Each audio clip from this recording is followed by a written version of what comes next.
सोनिया गांधी को कांग्रेस का अंतरिम अध्यक्ष बने हुए 1 वर्ष से अधिक हो गया है, लेकिन इस बारे में कुछ पता नहीं कि पार्टी पूर्णकालिक अध्यक्ष चुनने के लिए तैयार है या फिर नहीं। कुछ कांग्रेस नेता राहुल गांधी को फिर से अध्यक्ष बनाने की मांग कर रहे हैं, लेकिन इस विचार को पुरजोर समर्थन मिलता नहीं दिख रहा। कांग्रेस भले ही तय न कर पा रही हो कि उसका अगला अध्यक्ष कौन बने, लेकिन उसके तमाम नेता ये उम्मीद पाले हुए हैं कि 2014 और 2019 की लगातार 2 पराजयों के बाद भी हम 2024 में सत्ता में आ जाएंगे, ठीक वैसे ही जैसे 2004 में आ गए थे। सवाल ये है कि क्या ये संभव है? 2004 में कांग्रेस इसलिए सत्ता में आ गई थी क्योंकि राजद ने फिलगुड़ में मगन होकर अपने कुछ पुराने सहयोगी दलों को खुद ही दूर कर दिया।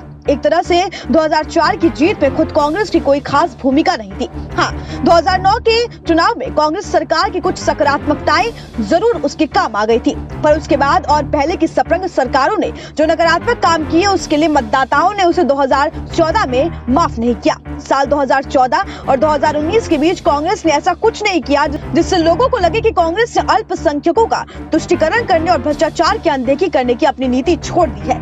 नतीजतन एक बार फिर 2019 में लोगों ने राजद को केंद्र की सत्ता में डाला। अब जब कांग्रेस का तिनका बिखरता जा रहा है तो इस सब के पुराने दल के नेता एक दूसरे पर आरोप प्रत्यारोप लगा रहे हैं। कांग्रेस का एक हिस्सा लगातार 2 लोकसभा चुनावों में कांग्रेस की हार के लिए सप्रसंग सरकार के कुछ मंत्रियों को जिम्मेदार ठहरा रहा है, तो दूसरी ओर कुछ पूर्व मंत्री कह रहे हैं कि संगठन की कमजोरी के कारण हम मोदी सरकार की विफलताओं को जनता तक नहीं पहुंचने देंगे। कांग्रेस का यह परंपरागत बहाना है कि कांग्रेस कार्यकर्ता प्रतिपक्ष के आरोपों और अफवाहों का कारगर ढंग से खंडन और प्रतिवाद नहीं कर सके, जिसे शीर्ष नेतृत्व की कमियों को देखने की आजादी है। वो कारण तो कहीं और खोजे जाएंगे। उन बातों की कोई कांग्रेस चर्चा नहीं कर रही है जो पार्टी कमजोर होते जाने की मुख्य कारण है। लुभावन नारा गढ़ने और जनता का ध्यान अपनी ओर खींचने वाले शीर्ष नेताओं का कांग्रेस में अब घोर अभाव हो रहा है। इंदिरा गांधी के जमाने में ऐसी कभी नहीं थी। याद करें तो 1968 में जब कांग्रेस का विभाजन हुआ तो अधिकतर पुराने नेता और कार्यकर्ता कांग्रेस संगठन यानी कि मूल कांग्रेस में ही रह गए थे। इंदिरा गांधी के नेतृत्व वाली कांग्रेस में अधिकतर नए लोग थे। फिर भी इंदिरा कांग्रेस 1971 का लोकसभा चुनाव बड़े बहुमत के साथ जीत गई। इंदिरा का नारा था गरीबी हटाओ। भले ही यह झांसा देने वाले नारा थे, लेकिन किंतु आम लोगों को काफी हद तक प्रभावित करने वाला था। सोनिया राहुल के नेतृत्व वाली आज की कांग्रेस एक बड़ी खामी यह है कि उसका नेतृत्व बहुत जोर देता जा रहा है।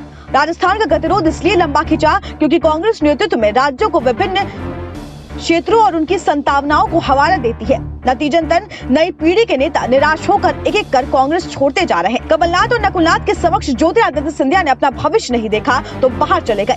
असम और कुछ अन्य राज्यों में भी यही हाल है। राजस्थान में वही कहानी दोहराई जा रही है। आखिर वैभव गहलोत के सामने सचिन पायलट का राजनीतिक भविष्य उज्जवल कैसे किया जा सकता है?